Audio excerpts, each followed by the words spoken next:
안녕하세요. 채널의 애청자인 30대 여자입니다. 을이라는 단어는 흔히 친구 사이에 지켜야 할 마땅한 도리라는 뜻으로 많이 쓰이죠. 하지만 단순히 친구 관계뿐만 아니라 가족이나 직장 상사와 부하 사이에서도 이 을이라는 도의가 중요한 것 같습니다. 마땅히 나누어야 할 충실함은 어떤 관계에서든 신뢰의 밑바탕이 되니까요. 제가 많은 시간을 살아온 건 아니지만 곧 마흔이 되는 날을 앞두고 알게 된 게 있다면 내게 충실하고 평생 의리를 지킬 것 같은 인물은 나중에 스스럼 없이 예상치도 못한 배신을 할 수 있다는 것과 오히려 생각지도 못했던 인물이 제게 감동을 할 만한 의리를 지키는 게 인생이라는 거네요. 제 주변에 누구보다 의리에 살고 의리에 죽는 사람은 바로 저희 아버지실 겁니다. 전직 씨름 선수 출신의 아버지에겐 역시 씨름을 같이 하던 친구분들이 많았는데 저희 집에 놀러 오셔서 거하게 술을 드실 때면 늘 나오던 주제 중 하나가 씨름 기술과 대한민국 씨름의 미래에 대한 이야기, 그리고 경사조사할 것 없이 부르면 가장 먼저 달려오는 친구는 바로 한철호라는 거였습니다. 아저씨들은 얼큰하게 취한 상태에서 어린 제게 용돈을 쥐어주시며 꼭 아버지같이 의리를 잘 지키는 사람이 되라고 덕담을 하곤 하셨죠. 그렇다고 저희 아버지가 가족은 나 몰라라 하고 사나이의 우정만 지키는 분도 아니셨어요. 저희 아버지가 가장 충실하게 의리를 지켰던 건 무엇보다 바로 가족이었습니다. 어머니가 절 임신하셨을 때 아버지께서는 지방에서 경기 일정이 있으셨는데 어머니 뱃속에 있던 제가 더 빨리 세상에 나오고 싶었나 봅니다. 예정일 거의 2주는 더 빨리 산톡이 시작됐고 하필 그날이 아버지 경기가 있던 날이었던 거죠. 지방으로 가시던 아버지는 경기가 있는 체육관에 도착하자마자 병원에서 연락을 받으셨고 바로 경기는 다 집어치우고 혼자서 어머니가 있는 서울 산부인과로 오셨다고 해요.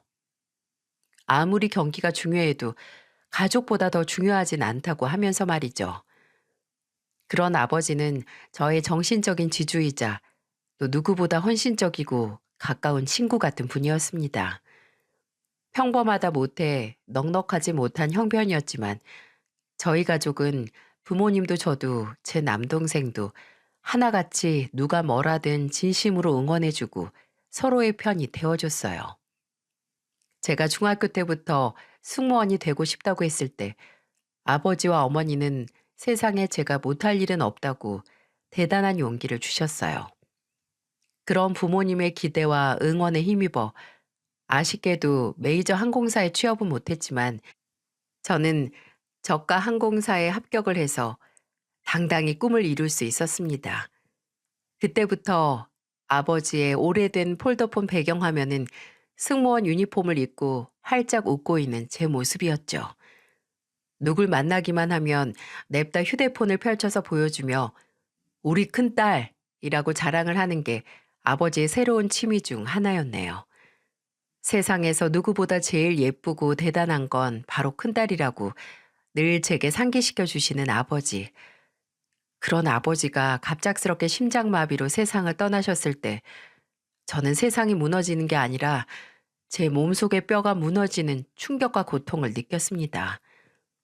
그 전날까지만 해도 아침 비행을 앞둔 제게 오늘도 파이팅 하고 하늘을 잘 날다 오라고 세상에서 우리 딸이 가장 멋지다라고 하는 문자를 보내셨던 아버지를 더 이상 만나지 못한다는 생각이 가슴이 미어지다 못해 이제 어느 방향을 보고 살아야 할지 막막해서 숨조차 제대로 쉬어지지 않았어요. 그런 저를 지탱해 주었던 건 역시 저희 어머니와 동생, 그리고 그 당시 연애를 한 지 반년 정도 된 제 남편이었습니다. 본인 아버지의 사업을 물려받을 목적으로 아버지의 유통회사에서 일하던 남편은 아버지와 오래 함께 일했기에 저와 제 아버지만큼 부자 관계가 끈끈했어요. 그래서 더 제가 느끼는 슬픔에 공감을 잘 해줬습니다. 또 몇 년 전 어머니를 잃은 남편은 장례식장에서 마주치자마자 주저앉아서 우는 저를 안아주면서 같이 울었어요. 그리고 연신 제 등을 쓰다듬어주며 정미야, 이것도 다 지나가. 다 지나갈 거야. 너 이렇게 울면 아버지가 더 슬퍼하셔. 라고 말했죠. 또 3일 동안 제 곁을 지켰고 심지어 본인 회사 사람들까지 불렀어요.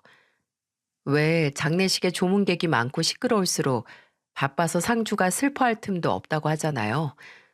솔직히 그 당시에는 남편과 연애를 한 지 얼마 되지 않았고 서로 결혼에 대한 생각도 한 적이 없었는데 아버지의 장례식이 다 끝난 후에 불현듯 그런 생각이 들더라고요.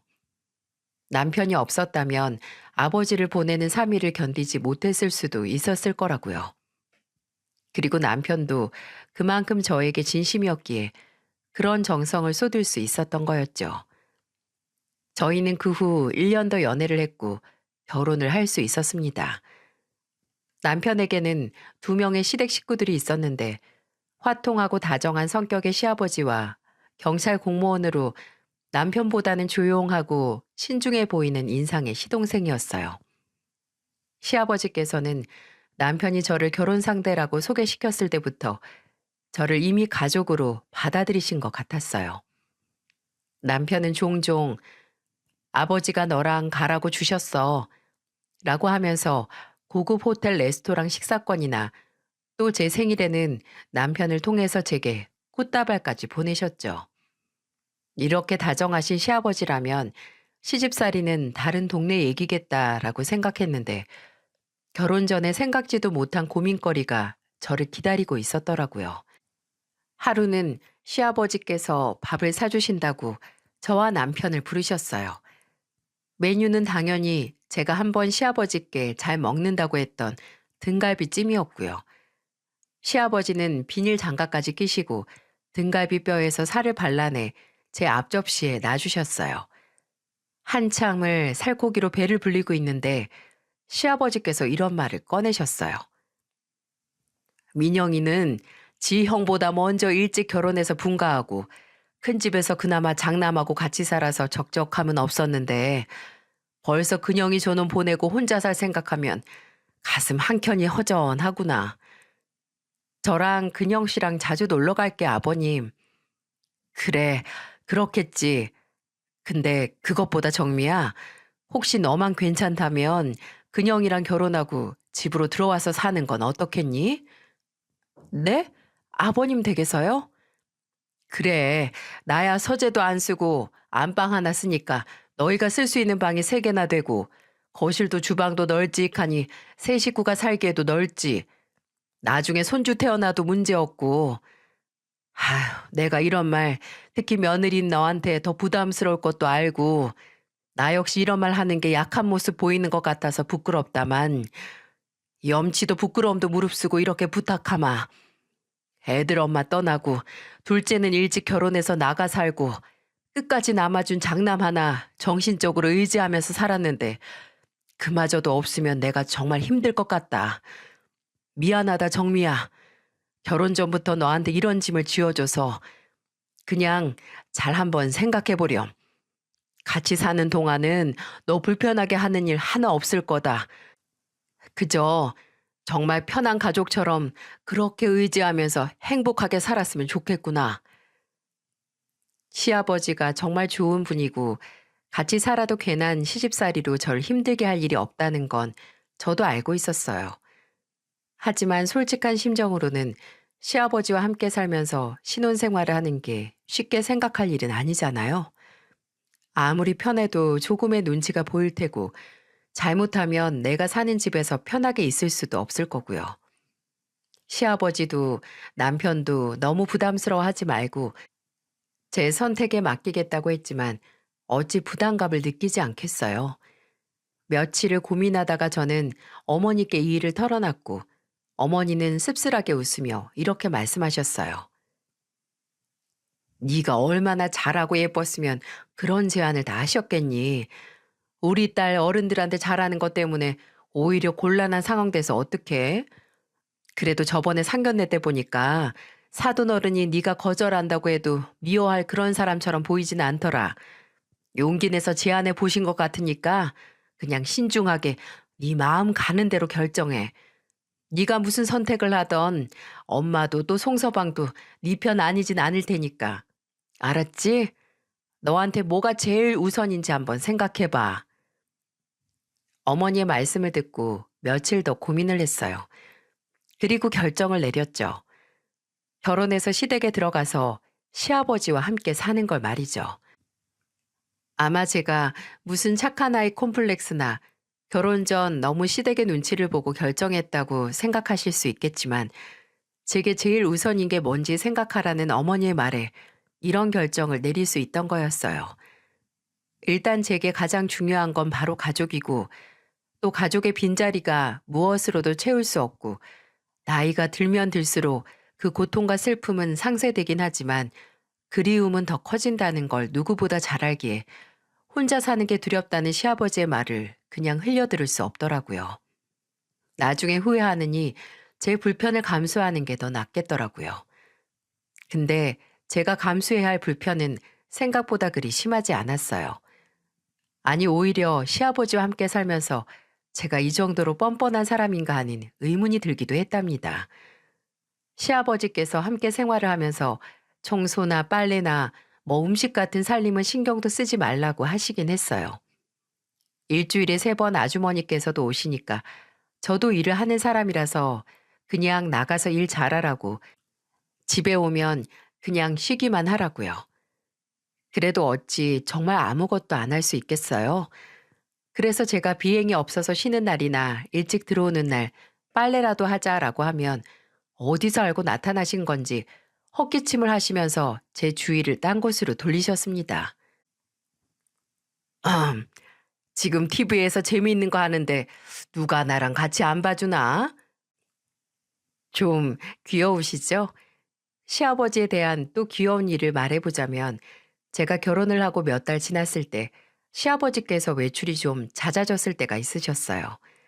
사실상 회사는 거의 은퇴를 하신 거나 마찬가지라서 남편이 대표로 도맡아 일을 하고 있어서 일주일에 3번 정도 잠깐 현장 출근하시는 것 빼고는 거의 집에 계셨거든요. 근데 이상하게 회사에 안 나가시는 날에는 하루에 2~3시간씩 꼭 외출을 하신 겁니다. 솔직히 저도 남편도 시아버지에게 연애하는 상대가 생긴 줄 알았습니다. 그래서 언제 물어보나 간을 보고 있는데 시아버지께서 딱 질문하기 좋은 자리를 마련하셨어요. 제가 비행이 끝나고 집에 도착하는 시간과 남편이 퇴근하는 시간이 얼추 맞아서 같이 집에 들어간 적이 있었는데 그날은 시아버지께서 남편에게 다른 길로 빠지지 말고 바로 집에 오라고 하신 날이기도 했죠. 집에 들어가자마자 너무 좋은 냄새가 나는 거예요. 주방에서 달콤하고 매콤하고 고소한 음식 냄새가 나서 저도 남편도 현관문 들어서자마자 진짜 홀린 것처럼 주방으로 달려갔는데 정말 여백 하나 남지 않고 먹음직스러운 가정식이 꽉 찬 식탁이 저희를 기다리고 있더라고요. 저와 남편은 그 식탁 앞에 앉아서 저희에게 왔으면 어서 앉으라는 시아버지를 보고 눈빛을 교환했어요. 아, 오늘이구나. 오늘 시아버지가 만나는 사람이 있다고 고백하시려나 보다 했네요. 아버지, 어쩐 일이세요? 오늘 누구 생일도 아닌데. 뭐 좋은 소식 알려주실 거 있으세요? 어머, 이거 진짜 맛있다. 아버님, 이 갈비 소스 시판용 아니죠? 오늘 아주머니 오시는 날도 아닌데 따로 출장 요리사라도 부르셨어요? 우리 며느리 참 입맛은 귀신 같은데 하나만 맞고 하나는 틀렸다.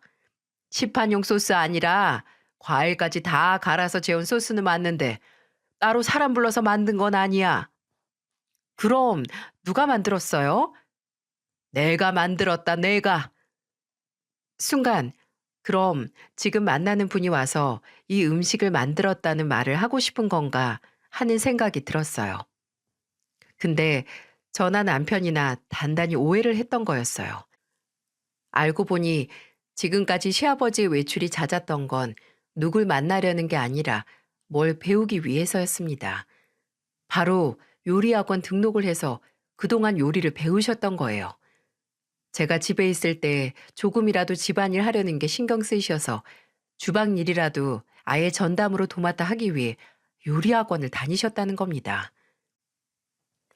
남자가 나이 들고 은퇴하면 취미 생활로 할 것도 별거 없어. 근데 뭐 내가 술을 하냐, 낚시를 다니냐, 골프를 치냐.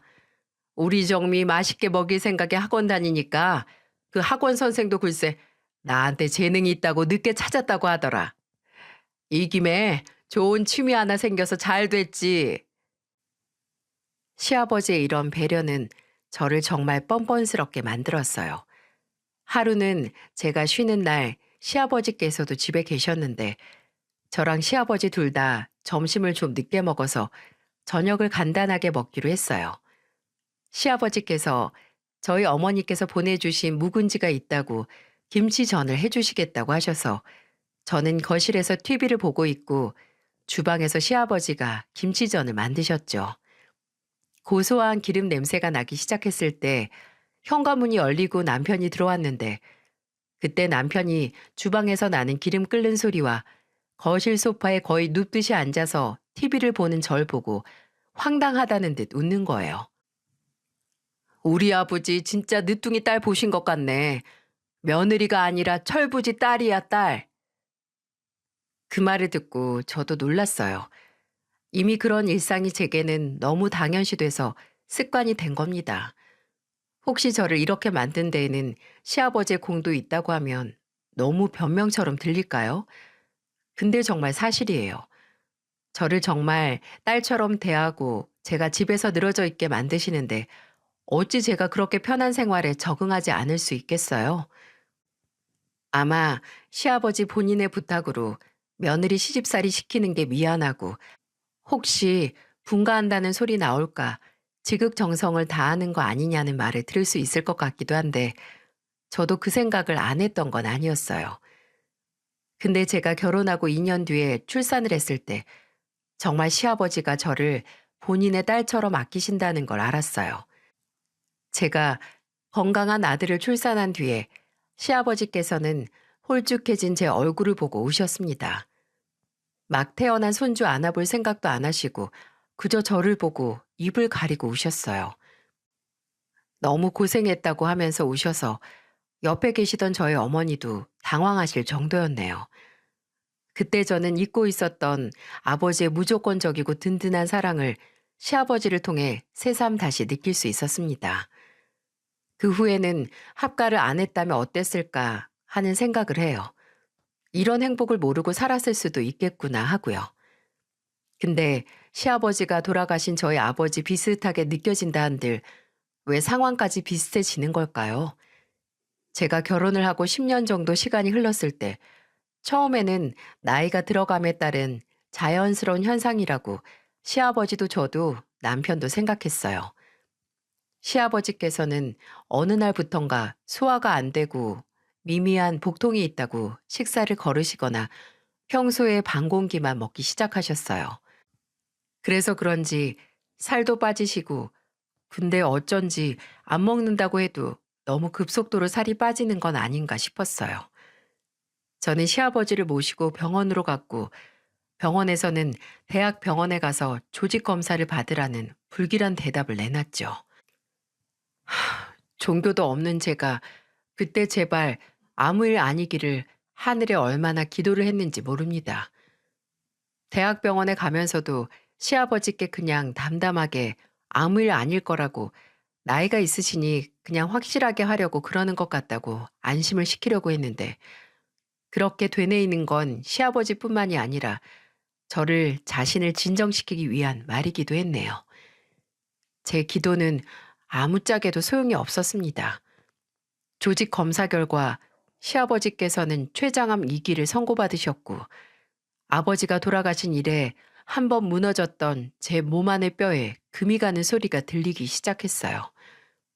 하필, 왜 하필이면 췌장암인가요? 초기 발견도 어렵고 생존율도 낮은 그 빌어먹을 병이 왜 하필 저희 시아버지 몸에 생겼는지 이런 상황 때문에 신은 없다는 말이 생긴 건 아닐까 싶었네요. 정말 불행 중 다행으로 시아버지께서는 십이지장 절제술이 가능했었고 바로 수술 날짜를 잡았어요. 수술 전 면역력 조절을 하고 항암 치료를 병행해야 했기에 바로 입원을 하셨고, 시아버지께서는 제게 걱정 말고 간병인만 구해달라고 부탁을 하셨습니다. 근데 도저히 다른 사람에게 맡길 수가 없더라고요. 아무리 저희 시아버지께서 왕년에 회사 하나를 세울 카리스마를 가진 분이었다고 하지만 이제는 몸도 안 좋은 할아버지시고, 만에 하나 내가 없을 때 누군가에게 부당한 대우라도 받으면 어떻게 하나 싶은 생각에 두피에 열이 몰리더라고요.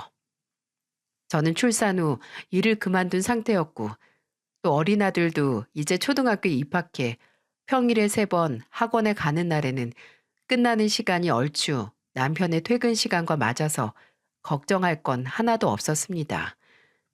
시아버지께서는 2인용 병실에 묵을 예정이었기에 제가 딱히 불편할 것도 없었고, 또 옆에 자리 환자분의 간병인이 여성분이어서 작은 도움도 종종 받을 수 있었어요. 저는 시아버지께서 수술을 하고 회복하시는 동안 병원에서 지냈습니다. 남편이 쉬는 날에는 당연히 남편이 와서 교대를 하고 저는 집에서 좀 쉬었지만, 그래도 집에서 쉬는 동안 계속 시아버지 생각이 났어요. 다행히 수술도 잘 되고 회복 속도도 나쁘지 않았지만, 의사 선생님께서 퇴원이 가능하고 집에서 오고 가면서 남은 항암 치료를 할 수 있다는 말을 들은 후에도 이상하게 시아버지께서 퇴원하겠다는 말을 안 하시는 거예요. 그리고 수술 후에는 하루에 한 번씩 꼭 제게 그만 집에 가고 이제부터 간병인을 쓰자는 소리를 하셨고요. 딱 봐도 퇴원해서 집에 가면 제가 더 신경 쓰고 고생할 것 같다고 생각을 하셔서 병원이 답답해도 퇴원한다는 소리를 안 하시는 걸로 보이더라고요. 저는 그런 시아버지에게 진지하게 말씀을 드렸죠. 아버님, 저 이렇게 아버님 돌봐드리는 거 아버님만을 위해서 하는 게 아니라 제가 나중에 후회하기 싫고, 집에서 행여 아버님께 무슨 일 생겼을 때 곁에 없었다는 죄책감 느끼기 싫어서 이러는 거예요. 저 자신을 위해서 하는 일이기도 하니까 안 미안해 하셔도 되고 그냥 고마워 하시기만 하면 돼요. 우리 며느리가 이렇게 착하고 나를 아끼는구나. 그 마음만 알아주셔도 충분하다고요. 다행히 시아버지께서는 제 진심을 알아주셨습니다. 간병인을 부르라는 말 대신 매일 하루에도 몇 번씩 고맙다, 애쓴다, 장하다, 대단하다라는 말을 하시기 시작했고, 먼저 퇴원해서 집에 있고 싶다는 말을 꺼내시기도 했어요. 그래서 시아버지는 정말 오랜만에 집으로 돌아오셨고, 집에서 제 도움을 받으며 남은 항암 치료에 매진을 하셨습니다. 솔직히 편찮으신 시아버지를 집에서 돌보고 수십 번을 병원을 오고 가며 보호자 역할을 하는 게 힘들지 않다면 거짓말이겠죠. 하지만 제가 노력을 하는 만큼 시아버지께서도 어떻게 해서든 빨리 나으려는 의지를 보여주셨기 때문에 저도 단 한순간도 더 편하거나 대충 할 수가 없었어요. 시아버지께서는 꽤 긴 병원 생활과 기력 저하로 몸에 근육이 많이 빠지셨는데, 그래서 집에서 거동을 하실 때 지팡이를 짚고 움직이셨어야 했어요. 그래서 식사하실 때는 제가 그냥 편하게 드시라고 반가지 트레이형 탁자에 식사를 차려서 가져다 드리려고 했거든요. 근데 시아버지께서는 그걸 거부하셨어요.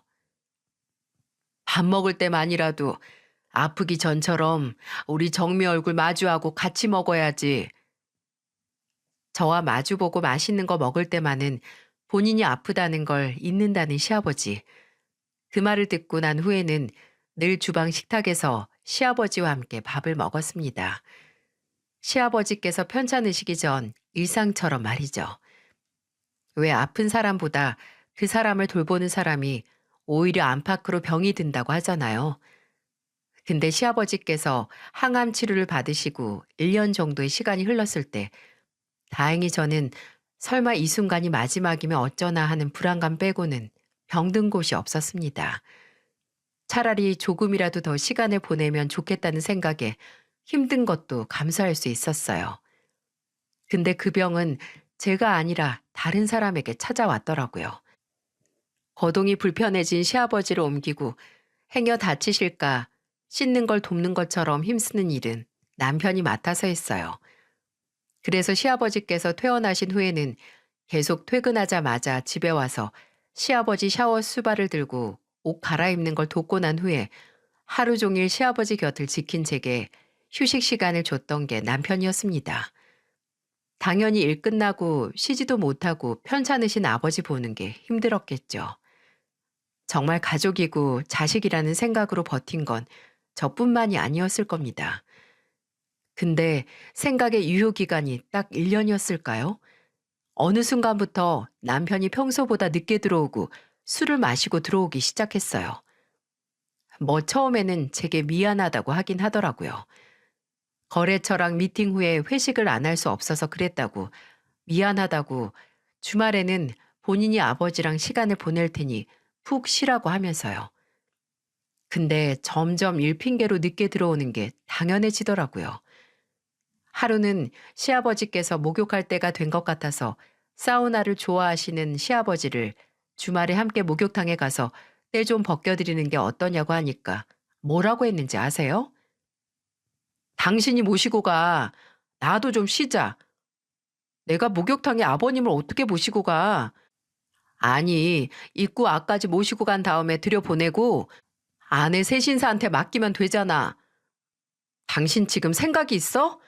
안 그래도 다리에 힘도 없으신데 그러다가 목욕탕에서 넘어지시기라도 하면 어쩔 건데. 안 그러면 하루만 사람 불러서 맡기던가. 왜? 이제 아버지 수발 드는 거 지쳐서 나한테 점점 떠맡기려고? 장난해? 떠맡기긴 내가 뭘 떠맡겨. 하루 종일도 아니고 그 몇 시간 아버님이 좋아하시는 사우나 아들이 좀 모시고 가라고 하는 게 떠맡기는 걸로 느껴지니? 그럼 당신이야말로 매번 일 핑계로 나한테 당신 아버지 떠맡긴다는 생각은 안 해봤어? 남편은 마치 초조하고 불안해서 한껏 예민한 사람처럼 굴었습니다. 무슨 말만 해도 뾰족하게 굴고 버럭 화를 낼 때가 늘었어요. 술을 마시고 들어와 애꿎은 물건에 화풀이 하는 날도 있었고요. 남편이 원래 폭력적이고 다혈질적인 성향이 있다는 걸 알았다면 모를까. 정말 안 그러던 사람이 이상 행동을 시작하자 걱정까지 될 정도였죠. 대체 무슨 일이 있길래 이 사람이 이렇게 변하나 하고요. 하지만 정말 이 자리를 빌어 말하고 싶은 게 하나 있는데 극단적인 상황으로 사람이 변하는 게 아니라 그냥 평화로운 일상에서 보지 못했던 그 사람의 본질적인 모습이 튀어나오는 거라고요. 예민하고 신경질적인 모습에는 다 이유가 있었습니다. 하루는 감 몇 개 깎아서 시아버지 방으로 들고 갔는데 시아버지께서 정말 처음 보는 표정으로 전화를 받으시면서 크게 화를 내고 계시더라고요. 뭐? 세무조사? 대체 얼마나 해먹었길래 갑자기 세무조사 대상이 됐다고 연락이 와? 시아버지가 통화하고 있던 사람은 다름 아닌 시아버지 회사의 직원이었어요. 회계팀 팀장이라는 직원은 시아버지께서 투병을 하시며 1년간 아예 회사에 나가시지 않는 동안 아들이자 대표 자리에서 일하는 남편이 벌인 어처구니 없고 겁없는 짓에 대해 참다 보고하기 위해 전화를 한 거였어요. 남편이 회사 일 외적으로 동업자 하나와 투자 사업을 하나 시작했는데 이건 저도 몰랐던 사실이었어요. 문제는 그 투자 사업에 쓰인 돈이 시아버지 회사 자금이었다는 겁니다. 직원이 보기에는 잠깐 쓰고 이웃 남으면 채워놓으려 한 것 같은데 일이 제대로 풀리지 않았고 자금에 구멍이 난 상태에서 거래처에 계약금도 밀리고 이러다가는 직원들 월급도 밀릴 것 같다고 심지어 이번에 일이 꼬여서 세무조사까지 들어오게 됐다는 충격적인 소식이었죠. 시아버지께서 지금 투병으로 힘드신 건 알지만 회사를 위해서 대표인 아들과 대화를 해보셔야겠다고 말입니다. 그렇게 크게 화가 난 시아버지의 모습은 결혼 생활 10년이 넘는 기간 동안 처음 봤어요. 그날 저희 집에는 전쟁이 일어났습니다. 시아버지는 퇴근한 남편에게 들고 있던 책을 냅다 던져버리시며 책임을 물었습니다. 어떻게 네가 나한테 이럴 수 있냐? 너를 믿고 맡겼는데 어떻게 회사 돈에 개인적으로 손을 대냐고 울분을 토하셨죠. 핏대가 터질 것처럼 화를 내는 시아버지의 모습보다도 놀란 건 처음에는 죄인처럼 가만히 듣고만 있던 남편의 돌변한 태도 때문이었어요. 듣다 보니까 섭섭하네요, 아버지. 왜 이제껏 손 놓고 계시다가 갑자기 주인 행세하시는데요? 아직까지는 아버지 회사일지 몰라도 실질적인 대표는 전데 이미 은퇴한 거나 다름없고 회사가 어떻게 돌아가는지 모르는 아버지한테 이래라 저래라 소리 듣는 거 꽤 거북해요, 저. 뭐? 그래. 아들 새끼가 주제도 모르고 내가 지금껏 피땀 흘려 일군 회사 신나게 말아먹고 있는 거 몸속에 있는 암덩어리 때문에 모르던 내가 죄인이다. 내가 미친놈이야. 남편은 허탈하게 소리치는 시아버지를 뒤로한 채 성질을 내면서 방으로 들어가 버렸어요. 저는 적반하장으로 아들에게 모욕을 당해서 멍해지신 시아버지를 안방으로 모신 뒤에 남편을 따라 방으로 들어가서 한마디를 할 수밖에 없었어요. 당신 진짜 너무한 거 아니야? 지금 잘못한 사람이 누군데 아버님한테 큰 소리를 쳐. 야, 넌 사업에 대해 아는 것도 없으면 가만히 입 다물고 있어. 몇 년 동안 집에서 병수발이나 들고 애나 보는 주제에 뭐가 잘났다고 말을 못해? 그럼 밖에서 대단한 일 하면서 돈 버는 인간이 왜 회사 돈에 손을 대서 거래처에 줄 돈도 밀리게 만들어? 내가 하는 말 듣기 싫으면 집에서 있는 내 귀에 당신이 도둑질 하다가 대형 사고 쳤다는 소식이나 안 들리게 하던가. 회사 돈에 손을 대? 아버님한테 회사 물려받을 생각하니까 회사 돈이 당신 지갑에 들어갈 돈 같고 막 그렇지? 착각하지 마. 그거 당신 돈 아니야. 같이 일하는 직원들 돈이기도 하고 앞으로 몇 년 동안 회사 굴러갈 연료이기도 해. 명준이가 뭘 보고 자라겠어? 아버지가 딴짓하다가 할아버지 회사 말아먹었다는 거 알면 이 인간이 갈 때까지 갔네요. 맞는 말만 따박따박하는 저를 보다가 결국 손을 올리고 말았습니다. 저는 찢어질 것 같은 고통보다 이 인간이 나를 때렸다는 충격에 뇌가 다 얼얼했어요. 그리고 머리끝까지 화가 났습니다. 감히 네가 뭔데 우리 아버지 딸이고 우리 어머니 딸인 나를 때려? 하는 생각에 그때부터 손이 잡히는 대로 들고 남편을 사정없이 두들겨 팼어요. 시아버지께서 오셔서 이 꼴을 보시게 할 수 없으니 차마 고래고래 욕을 하면서 팰 수는 없었지만 진짜 온 힘을 다해서 남편을 쳤습니다. 남편도 반격을 하다가 욕을 내뱉고 아예 집 밖으로 나가버렸고 방 안에는 저 혼자 남게 됐죠. 와, 아버지 돌아가셨을 때도 나지 않던 삶에 대한 회의감이 확 몰려오더라고요. 내가 왜 살지? 이런 취급 받을 거면 왜 숨을 쉬고 사나 하는 생각 말입니다. 남편이 돌아오면 이 어처구니 없고 지저분한 사태에 대해 결론을 지어야겠다고 생각을 했는데 이 인간 3일이 되도록 집에 안 들어오더라고요. 처음에는 그래, 차라리 평생 오지 마라 라는 생각이 들었는데 사람이 큰일을 겪고 나면 이래저래 자잘한 생각이 쪼개져서 파편이 많아지잖아요. 설마 무슨 일이 있겠어 싶더라고요. 그러다가 3일째 되는 날 오전에 전화를 했어요. 안 받더군요. 나중에는 회사로 전화를 해보니까 글쎄 집에서 나간 다음 날부터 회사에 출근도 안 했대요. 무슨 개인적인 사정으로 출근 못했다고 통보를 했고요. 순진하게도 슬슬 걱정이 되기 시작했어요.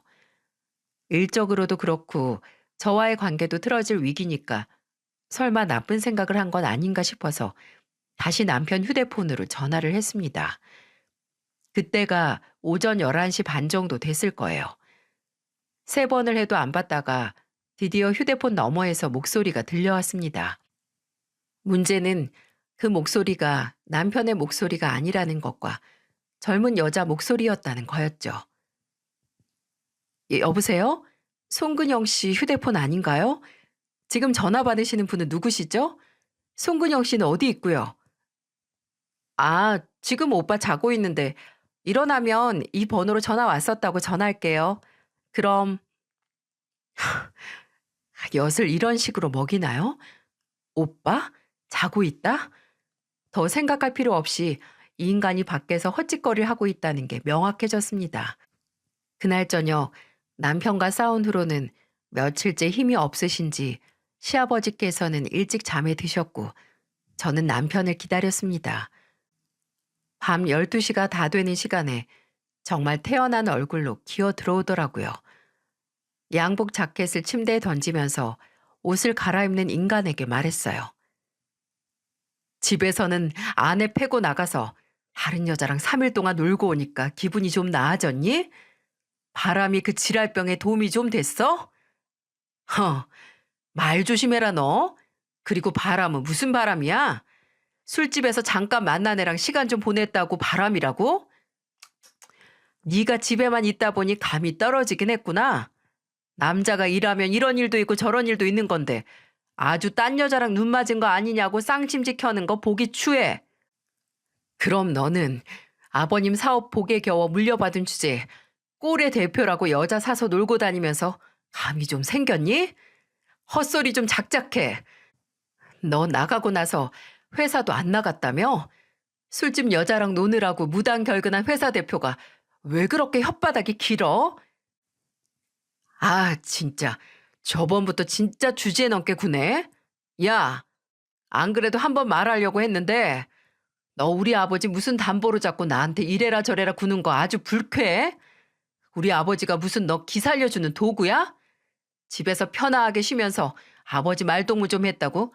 지가 무슨 대단한 사람 되는 양 말보태는데 작작 좀 해라. 어? 작작 좀. 뭐 아버지가 너 예뻐한다고 이제 아들 버리고 아버지한테 붙으려는 거야? 뭐 그런 거야? 이 쓰레기 같은 새끼야. 머릿속에 대체 뭐가 든 거야? 어떻게 네 아내랑 아버지를 두고 그딴 추접하고 더러운 말을 입에 담아? 그리고 너는 내가 거동 불편한 네 아버지 부축 좀 해라. 씻는 것 좀 도와라 하는 게 주제 넘게 명령하는 걸로 들리니? 참, 너처럼 회사 대표 자리까지 앉아서 열등감 피해의식에 쩔어서 살기도 어렵겠다. 뭐 무능하고 돈 까먹는 대표라고 회사 직원들이 무시하고 왕따라도 시켜? 밖에서 얼마나 대접을 못 받았길래 집에서 아버지 좀 챙기라는 말을 그렇게 꼬아서 듣니? 신기하게. 그래서 밖에서 돈만 주면 대표님, 대표님 하면서 떠받들어주고 뭐든 해주는 여자 만나는 거야? 야, 내가 밖에서 여자만 만난 줄 아냐? 네 그 주제 넘는 잔소리 더는 듣기 싫어서 이혼 전문 변호사도 만나고 왔다. 왜? 내가 그동안의 정을 생각해서 나중에 말하려고 했는데 너 좀만 기다려. 이혼 소장 날라오면 이 집에서 나갈 생각하라고. 뭐 너 없으면 우리 아버지 봐줄 사람 없는 줄 알아? 차라리 돈을 써서 요양병원에 맡기는 게 100배, 1000배 낫지. 너 지금까지 무슨 요양보호사 쓰는 기분으로 나한테 아버님을 맡겼던 거야? 어쩜 이러냐? 어떻게 그런 모습을 지금까지 숨기고 살았어? 나도 궁금하다. 내가 어떻게 참고 살았나? 그래도 내가 양심은 있지. 위자료 넉넉하게 챙겨줄 테니까 나중에 울고불고 매달리지나 마. 그래, 밖에서도 돈으로 여자 사고 다니니까 집에 있는 아내도 돈이면 다 해결되는 존재로 보이겠지. 근데 너야말로 주제 넘게 딴 일 하다가 회사에 구멍난 자금도 채워 넣어야 하는데 나한테 줄 돈은 있니? 어디 가서 너 팔아도 그 돈 다 못 만들 텐데 무리하지 마. 남편은 상관 말라며 양복을 몇 벌 챙겨서 또 집을 나가버렸어요. 이혼 전까지 제 얼굴 보고 살 자신 없다는 소리를 하면서 말이죠. 이런 인간 때문에 상처받고 괴로워하는 게 자존심이 상하긴 했지만 지금까지 함께 살아온 세월이 허무해져서 무너지는 자존감은 어쩔 수 없더라고요. 밤새 온갖 생각을 하다가 제가 결혼하기 전 저희 어머니께서 제게 해준 얘기를 떠올리며 마음을 정리했습니다. 무슨 일이든 제게 가장 우선인 걸 생각하라고 말이죠. 이제는 저뿐만 아니라 제 아들에게도 우선인 걸 생각해야 했기에 도저히 이런 쓰레기 같은 인간과 함께 아이를 키울 수 없고 저 또한 이런 대접을 받으면서 살 필요가 없다고 생각을 했어요. 근데 남편과의 이혼을 결심하고 가장 먼저 생각난 건 곧 헤어질 그 인간도 아니고 제 아들도 아닌 바로 시아버지였어요. 제가 이혼하고 이 집을 나가면 시아버지께서 혼자 남게 된다는 걸 생각하니 먹먹해지더라고요. 하지만 최대한 담담하게 시아버지에게 말하려고 했습니다. 어쩔 수 없이 상황이 이렇게 됐으니 부디 이해해 주시길 바라면서요. 근데 새벽에 잠도 안 자고 그렇게 했던 다짐은 아침에 안방에 들어가 신문을 보고 계시던 시아버지 얼굴을 보자마자 무너져 내렸어요. 그냥 시아버지 얼굴을 보자마자 눈물이 왈칵 나왔습니다. 눈물샘이 망가진 것 같아서 저도 제가 왜 이러나 놀랐는데 시아버지도 놀라셨겠죠. 저를 보며 안절부절하며 왜 그러냐고 하는 시아버지에게 더듬더듬 아내야 할 소리까지 하며 남편과 있었던 일을 모두 말했고 제 울음이 잦아 들어갈 때쯤 호소를 했어요. 아버님, 행여 제가 아픈 아버님 두고 이기적인 선택했다고 원망하지 않으셨으면 해요. 저도 진짜 아버님만 생각하면 내가 이래도 되나 싶은데 도저히 제 고마움도 모르고 천대하고 하대하고 일핑계로 여자 만나고 다니는 그 인간하고는 살 수가 없어요. 죄송해요, 아버님. 제가 마지막 아버님께 해드릴 수 있는 도의로 좋은 간병인을 알아볼 테니까 네가 왜 나한테 미안하냐. 미안해 하지도 마라. 너나 나한테 100번 용서를 구해야 하는 건 근영이 그 자식이야. 솔직히 내심 아버님께서 저를 붙잡으시면 어쩌나 걱정을 했습니다. 근데 오히려 아버님은 얼굴이 울그락불그락하게 물들어서 견딜 수 없다는 듯 화를 내면서 이렇게 말씀하셨어요.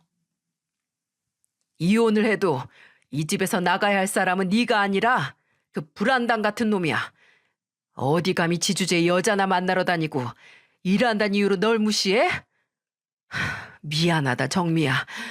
내가 자식 새끼 잘못 키워서 널 고생시켰어. 걱정 마라. 내가 너 이혼을 해도 그놈 원하는 대로 되게 내버려 두지 않을 거야. 그때만 하더라도 시아버지께서 어떤 행동을 하실지 감이 잡히질 않았어요. 남편은 지가 뱉은 말처럼 정말 집에 들어오지 않았고 며칠 뒤에 예상치도 못한 손님이 집으로 찾아왔어요. 바로 시동생이었어요. 시동생은 한 이틀 정도 집에 들러서 시아버지 방에서 몇 시간 이야기를 나누다가 또 하루는 시아버지를 모시고 잠시 외출을 하고 오기도 했습니다. 시아버지는 의아하게 생각하는 제게 그저 걱정 말라는 말만 하실 뿐이었죠. 그렇게 열흘 정도 지났을까요? 이혼하기 전에는 집에 발도 안 들이겠다는 인간이 얼굴이 백지장이 돼서 집에 왔더라고요. 아버지, 아버지 어딨어? 아버지, 아버지, 어떻게 나한테 이럴 수가 있어요? 미친놈처럼 시아버지를 찾던 남편은 화장실에서 나오시는 시아버지를 발견하더니 성큼성큼 걸어가 돈을 구걸하는 거린처럼 호소를 하기 시작했어요. 어떻게 아버지가 날 잘라요?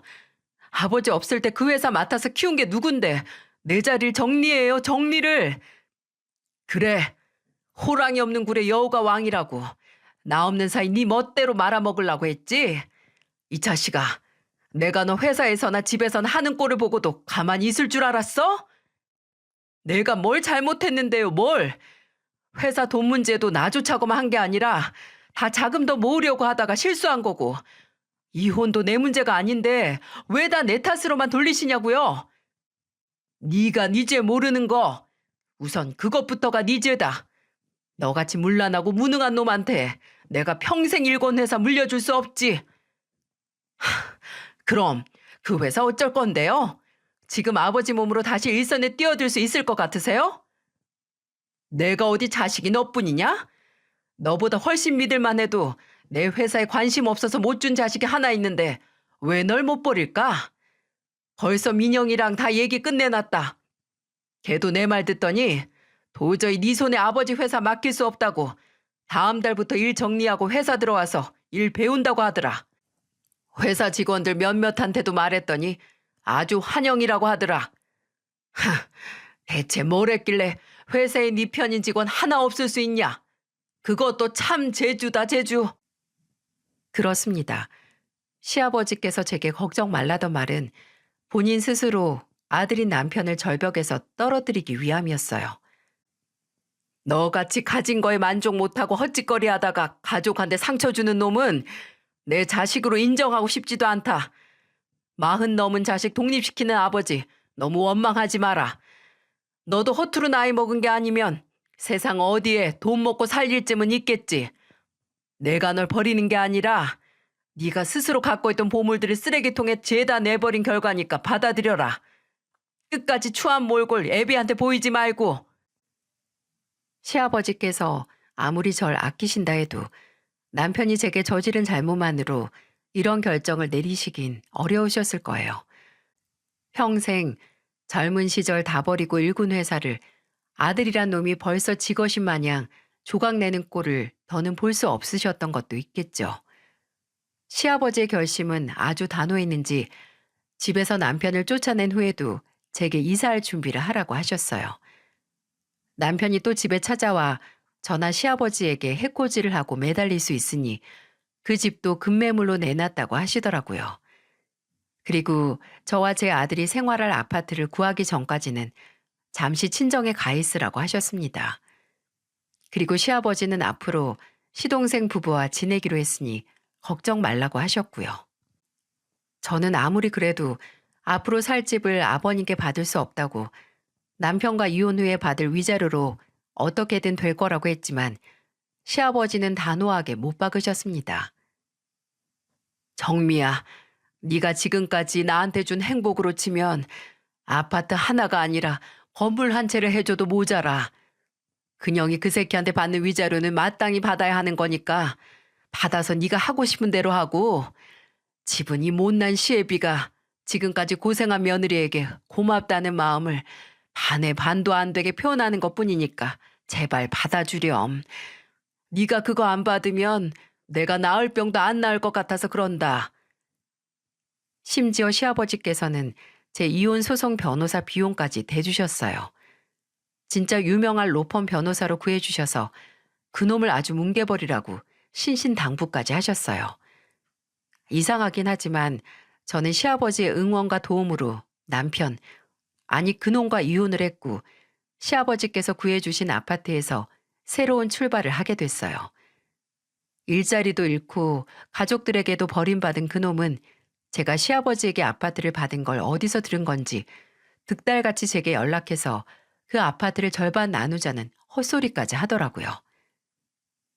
야, 따지고 보면 그거 우리 아버지가 이혼했다고 해준 건데 당연히 아들이 나한테도 지분 있는 거 아니냐? 너 아버님 아들 아닌 지 꽤 됐어. 몰랐니? 아버님한테 가서 아버지하고 불러봐. 아버님이 당장 지팡이로 네 머리 깰지도 몰라.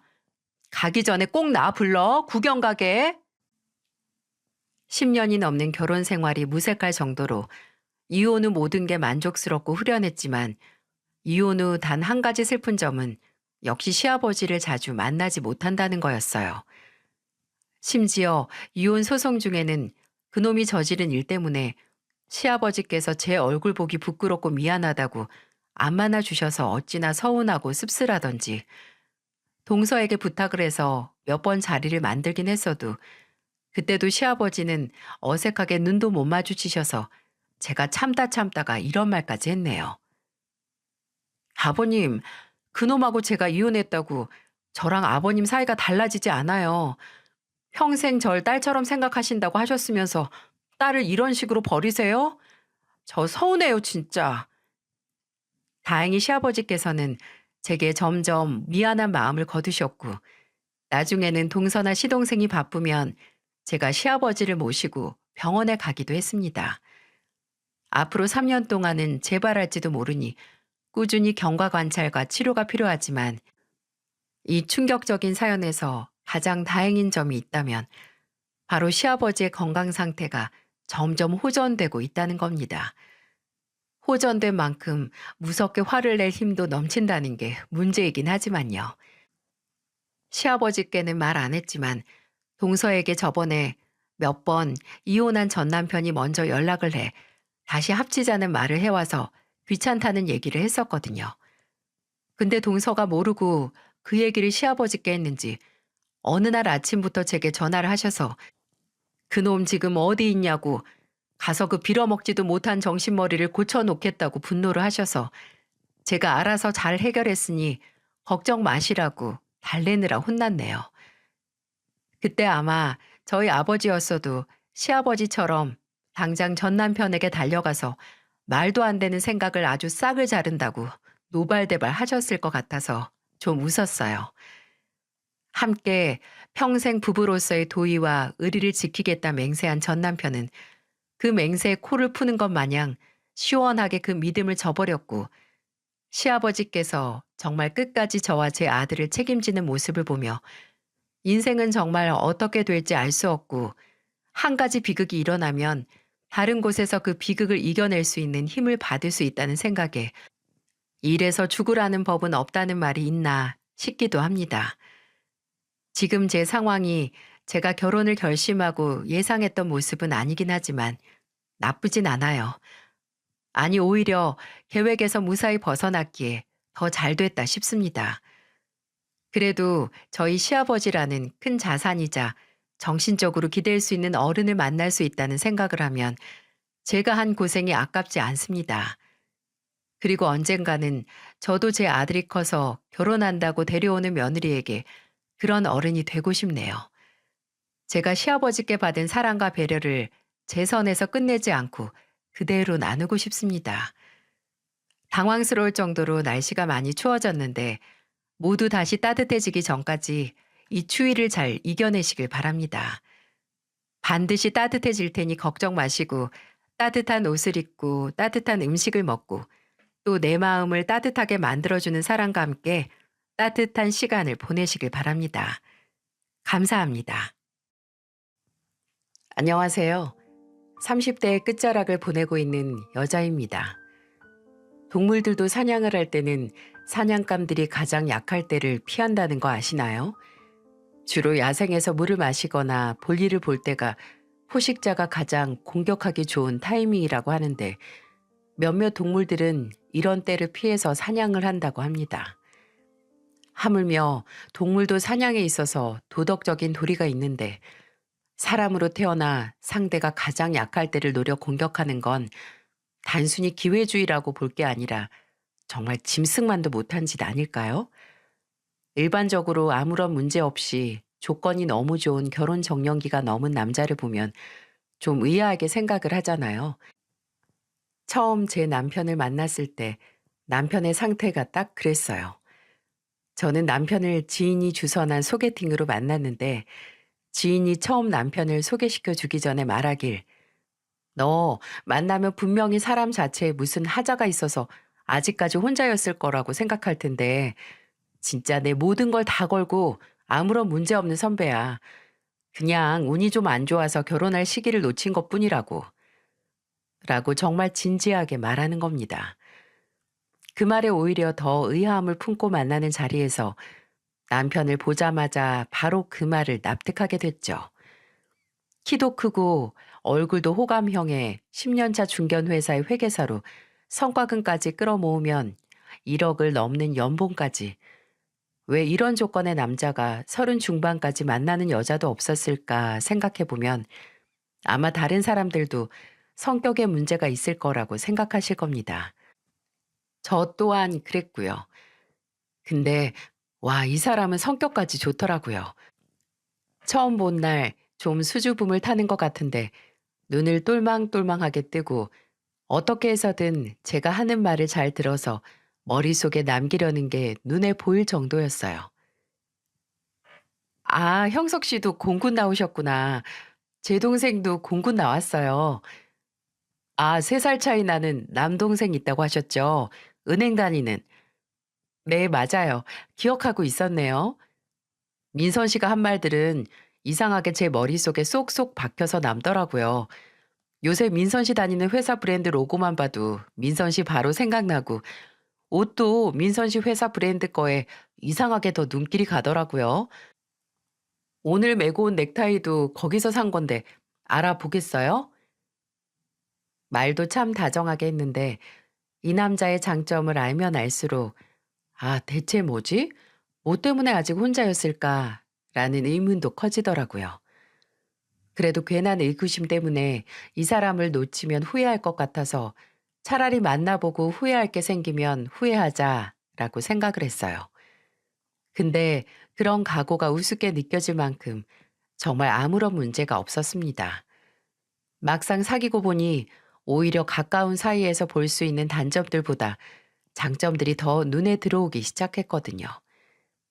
이 사람이 왜 이 나이 때까지 만나는 사람이 없었는지 알아내겠다라는 마음으로 시작을 했는데, 아, 어떤 사람은 정말 운이 따라주지 않아서 혼자였을 수도 있겠다라고 납득을 하게 됐죠. 저희는 1년 정도 연애를 했는데, 그때쯤 이미 서로를 결혼 상대로 생각을 하고 있었어요. 그래서 그런지 좋은 소식이 빨리 찾아오더라고요. 그냥 서로 결혼 얘기하다가 가볍게 예상한 결혼식은 1년 뒤로 넉넉하게 잡았었는데 어느 날 갑자기 테스트기에 선명한 핑크색 줄이 두 개가 딱 뜬 겁니다. 어차피 결혼은 예견된 일이긴 했지만 반년 정도 빠르게 결혼을 앞당기기로 해서 정신이 없어지더라고요. 당장 결혼 관련해서 결정해야 하는 게 수백 가지인데 도대체 뭐부터 해야 하는지 까마득했죠.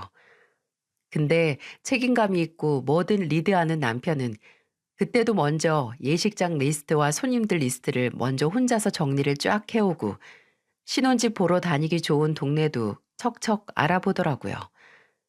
와, 이 사람은 정말 뭐든 솔선수범의 처음이 아닌 것처럼 능숙하구나 싶어서 이런 사람이라면 결혼 후에 무슨 일이 일어나도 함께 헤쳐나갈 수 있겠다 싶었습니다. 제가 어쩜 이렇게 잘 알아? 형석 씨 진짜 뭐든 대충대충 하는 게 없구나. 라고 하면 어색하게 웃으면서 쑥스러워하는 것도 보기 좋았고요.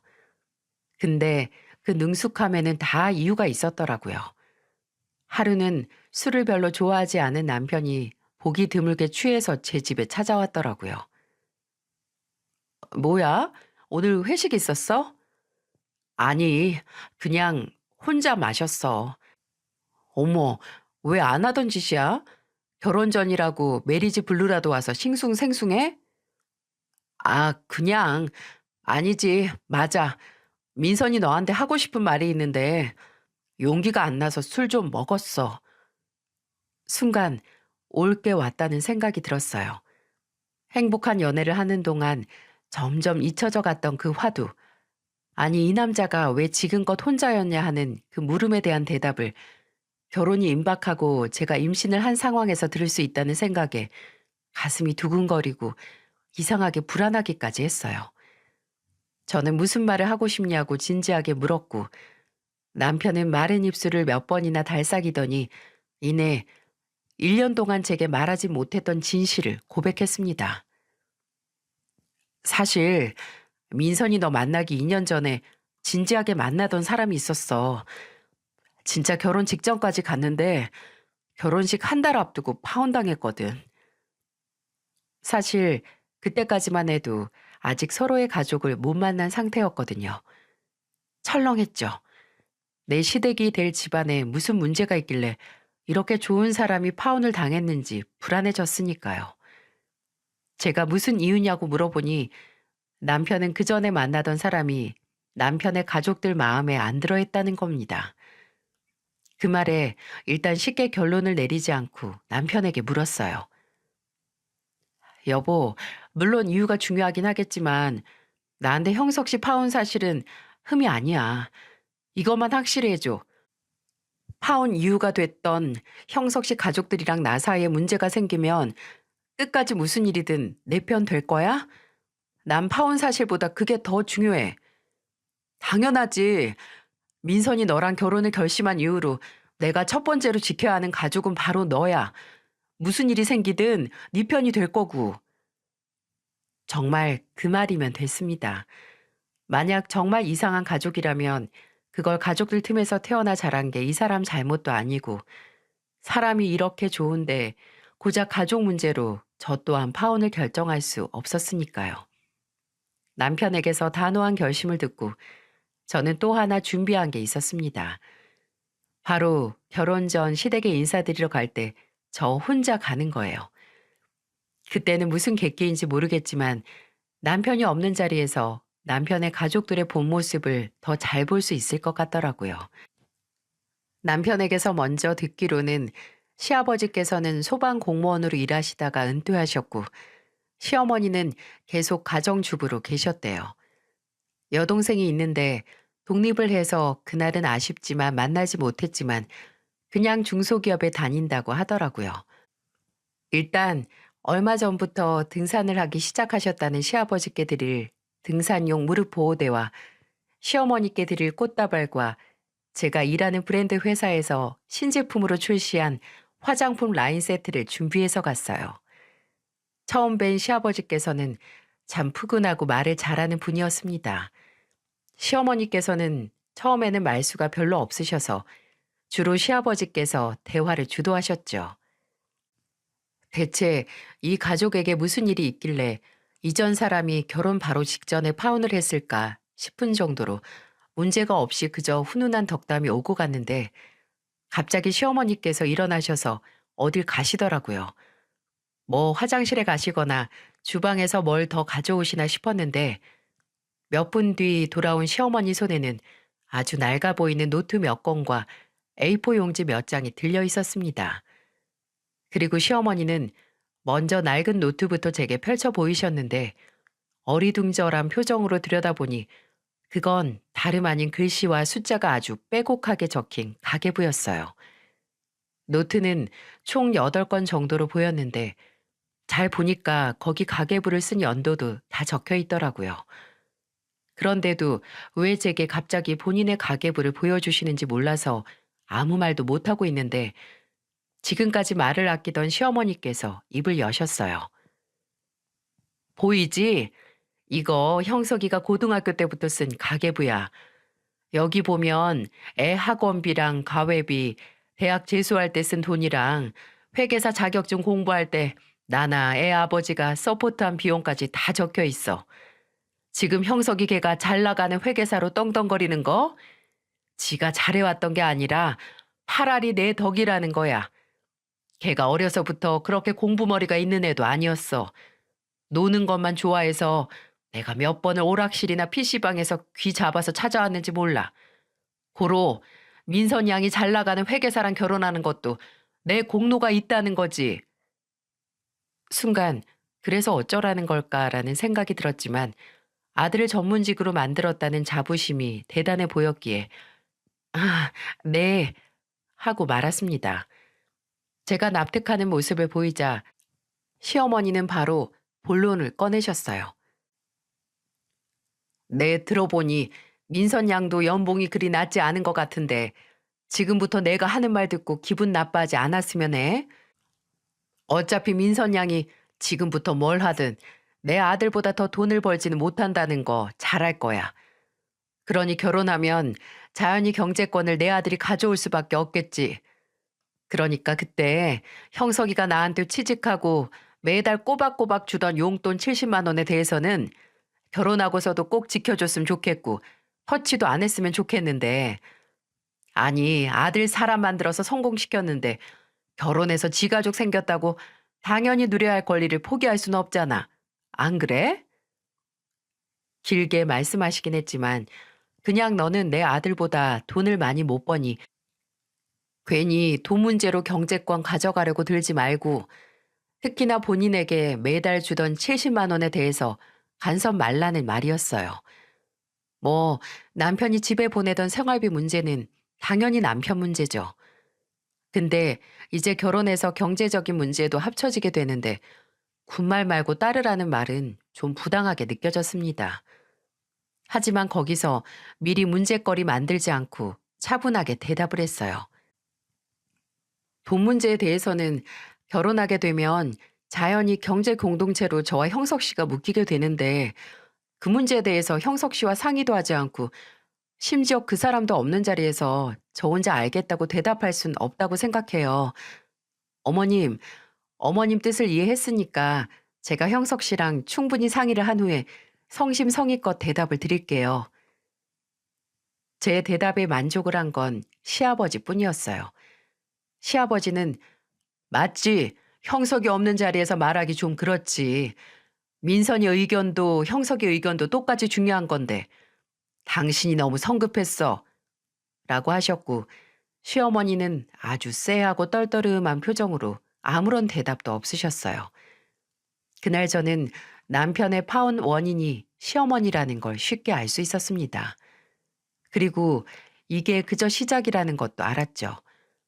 다행히 시아버지께서는 저를 참 마음에 들어 하셨는지 처음에 남편에게 약속했던 결혼 지원금보다 더 큰 1억이라는 지원을 아끼지 않으셨어요. 시아버지의 든든한 도움으로 저와 남편이 모았던 돈을 합쳐서 신혼집을 계약했고 저희 부모님께서 보태주신 돈으로 혼수와 결혼식을 치를 수 있었어요. 그렇게 예상보단 빠르고 별 문제 없이 결혼을 했고 그 후에 시어머니께 약속했던 용돈 문제에 대한 이야기를 꺼냈습니다. 그날은 시아버지가 안 계시고 시어머니만 시댁에 계셨죠. 어머니, 민선이한테 꺼내셨던 용돈 문제 말인데요. 저희가 의논을 해서 결정을 내렸어요. 그래? 엄마 실망시킬 만한 결정을 내리진 않았겠지? 그럴 일이 있나요? 어머님, 다 어머님이 사랑하는 아들의 신혼생활과 곧 태어날 손주의 미래를 최우선으로 생각해서 결정했죠. 아니, 그게 무슨 말이니? 그날 어머니께서 하셨던 말처럼 지금의 남편이 있기까지 어머님과 아버님의 도움이 절대적이었을 거예요. 아마 그렇게까지 할 수 있던 마음에는 다 자식이 나중에 제 살 길 찾아서 가정 꾸리고 독립해서 행복하게 살 수 있게 하려는 목적이 있었겠죠. 그러니까 어머님의 그런 사랑의 마음을 저희가 겸허히 받아들여서 앞으로 용돈은 어머니 통장에 매달 30만 원씩 쏙쏙 넣어드릴게요. 뭐? 아니 그게 무슨 소리야? 결혼한다고 나한테 보내는 용돈을 반보다 더 줄이겠다고? 이게 말이 돼? 어머님, 아들의 행복이 더 중요하세요? 돈이 더 중요하세요? 저는 어머님께서 그렇게 낡은 가계부까지 간직하셨던 이유가 다 아들을 자립시키기 위하셨던 거잖아요. 경제적으로 자립을 하기 위해서는 앞으로 저나 이 사람이나 갈 길이 먼데 설마 어머님께서 저희가 애 키우면서 버는 돈 제대로 못 모으고 살길 바라시는 건 아니시잖아요. 그죠? 아니 그래도 이건 말이 안 되지. 얘 아버지가 집 구하라고 1억이나 해줬는데 70만 원에서 웃돈을 얹어주는 게 아니라 오히려 반 이상을 깎아? 이건 돈 주신 시아버지께서도 동의하신 부분이에요, 어머님. 뭐라고? 누가 동의를 해? 맞아요, 어머니. 아버지께서도 저희 편한 대로 하라고 하셨어요. 그리고 통장 관리도 이 사람한테 일임하기로 했고요. 맞습니다. 사실 이 얘기를 시어머니께 전하기 전에 먼저 등산 모임으로 만나지 못한다는 시아버지께 전화를 해서 용돈 문제에 대해서 먼저 상의를 드렸거든요. 시아버지께서야 무조건 너희 의견이 우선이라고 해주셨고 시어머니는 이 사실을 아주 배신감에 찬 표정으로 받아들이지 못하셨습니다. 나중에 남편에게 듣기로는 그날 등산을 마치고 온 시아버지와 시어머니가 아주 대판 싸우셨고 시아버지께서 고생을 좀 하셨다고 하더라고요. 근데 시어머니의 공격을 받아야 하는 건 시아버지뿐만이 아니라 또 있었네요. 바로 눈에 가시마냥 좀처럼 네 하고 넘어가는 법이 없는 며느리인 저입니다. 저도 어차피 결혼 전부터 어느 정도 예상을 하긴 했지만 솔직히 이런 형태로 저를 고생시킬지는 꿈에도 몰랐네요. 일단 기본적으로 매사에 제 말을 꼬아서 들으시고 행동 하나하나 트집을 잡으시는 건 그냥 무시하고 넘어갈 만했습니다. 임신하고 제 몸에 좀 살이 붙으면 그것 보고 자기 관리 못한다 뭐라고 하시고 또 제가 아이를 낳고 나서 집에 오셨을 때 아이 방에 있는 옷가지 몇 벌을 보고 애는 매일같이 크는데 뭐하러 돈 낭비해가면서 애 옷을 사냐고 뭐라고 하셨죠. 아마 나중에는 제가 숨 쉬는 걸로도 뭐 숨이 거치네 뭐네 하면서 뭐라고 하실 것 같더라고요. 근데 이건 문제도 아니었어요. 아들인 남편이나 시아버지도 모르던 문제가 시어머니께 있었어요. 제가 앞서 시아버지께서 저희 결혼식 전부터 등산에 취미를 붙이셨다고 말씀드렸잖아요. 같은 시기에 은퇴한 소방대원 동료분께 추천을 받고 처음에는 사시는 동네에서 멀지 않은 동산 수준의 산을 산책하시다가 나중에는 장비까지 다 갖추시고 전국의 산을 누비고 다니셨죠. 원래 지방간과 당 수치가 높으셨는데 꾸준히 등산을 하시면서 당 수치도 정상이 돼서 저도 남편도 시아버지 취미를 응원했습니다. 근데 등산하는 시아버지를 응원하는 건 저와 남편뿐이었어요. 시아버지께서 등산 2년 차가 넘어가실 때쯤 시어머니의 이상 행동이 시작됐습니다. 처음에는 저와 남편에게 톡으로 시어머니께서 이상한 영상 링크를 보내시는 거예요. 보내는 영상의 제목에는 공통점이 있었는데 다 산악회, 불륜, 중년 바람이라는 단어가 포함됐다는 겁니다. 뭐가 문제인지 짐작이 가시나요? 맞아요. 시어머니는 시아버지가 등산을 하는 이유가 혹시 헛짓거리를 하기 위함이 아닌가 의심을 하기 시작했다는 거예요.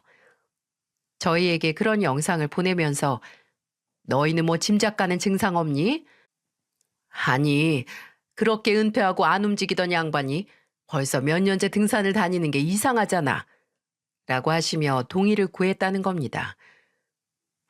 어처구니가 없었어요. 저나 남편이 알기로는 시아버지는 산악회 같은 모임도 안 하시고 그냥 간혹 가다가 처음에 등산을 권유했던 친구분들을 만나 함께 가시는 거지 거의 혼자서 다니시거든요. 매번 등산 가실 때마다 가족들 단톡방에 꼭대기에 올라가서 혼자 찍은 셀카를 보내세요. 근데 정말 딱 한 번 산 이름이 적힌 바위 앞에서 누가 찍어준 사진을 보내셨는데 그날 단톡방에 난리가 났습니다. 누구랑 갔냐, 혼자 갔던 거 아니냐, 당장 전화 받아라 등등 글자에 울분이 보이는 문자가 쏟아졌고 시아버지는 그냥 지나가던 사람에게 부탁을 했을 뿐이라고 하셨어요. 그날부로 점점 피어오던 시어머니의 의심은 커져만 갔습니다. 그리고 그 의심의 첫 번째 희생자는 바로 남편이었어요. 시어머니는 시아버지께서 등산 가실 때마다 시간을 안 가리고 남편에게 전화를 해서 시아버지의 행방에 대해 물었습니다. 네가 집에서 아버지랑 가장 친하니까 당연히 제일 잘 알지 않겠냐는 게 이유였어요. 남편도 처음에는 그럴 리가 있냐, 진짜 아버지를 모르시냐, 걱정 마시라고 시어머니를 달랬지만 나중에는 정말 불같이 화를 내기 시작했죠. 어머니, 이렇게 밑도 끝도 없이 의심하시려면 차라리 같이 등산을 나가보시던가요. 몇 번 같이 가보시면 알 거 아니에요. 근데 또 그건 싫으시답니다. 집에서 괜히 형체도 없는 의심하면서 속을 태울 바에는 차라리 같이 등산을 다니면서 의심과 지방을 같이 태우는 게 이득 아닌가요? 더 이상 남편이 시어머니의 투정과 의심을 받아주지 않자 시어머니는 다른 희생양을 찾으셨습니다. 예상이 가시나요? 네, 맞아요. 바로 저예요. 처음에는 육아휴직 중으로 집에 있는 제게 찾아와서 도저히 눈뜨고 볼 수 없는 푸념으로 시작을 했어요. 심지어 본인이 등산에 쫓아가기 싫으니 제게 주말마다 시아버지와 함께 등산하라고까지 했습니다. 시어머니의 의심이 정도를 지나쳐서 저까지 기함하게 만든 사건도 있었죠. 하루는 시어머니께 전화가 와서 받았는데 힘이 하나 없는 목소리로 이러시는 겁니다. 예, 민선아. 여기 석수역 1번 출구인데 내가 약속이 있어서 나왔다가 발목을 심하게 접지른 것 같다. 나 어떻게 하니? 너무 무서워서 그런데 형석이는 전화도 안 받고. 네가 와서 나 데리고 병원 좀 가줄래? 저는 너무 놀랐어요. 정말 처음 들어보는 시어머니의 유약하디 유약한 목소리였고 바로 차를 타고 시어머니가 계신 곳으로 갔습니다. 도착해서 이리저리 고개를 돌려서 시어머니를 찾았는데, 아니 왜 발목을 접지른 것 같다는 시어머니가 반대편에서 쿵쿵거리며 달려오시는 거죠? 어머님, 발목 삐신 거 아니었어요? 야, 쓸데없는 질문하지 말고 지금부터 내가 말하는 대로 가봐라. 어? 아유, 얼른! 무섭게 떨어지는 불요령에 일단 운전을 하긴 했는데 운전을 하면 할수록 나무와 언덕길이 많아지는 기분이었어요. 길을 안내하는 시어머니는 어쩐지 초조하고 전투적이어 보였고 15분 정도 어리둥절한 마음으로 운전을 했을 때 모든 의문이 풀렸습니다. 저 멀리 한 백반집에서 혼자 나오는 시아버지가 보이는 겁니다. 예, 저 양반 보이지?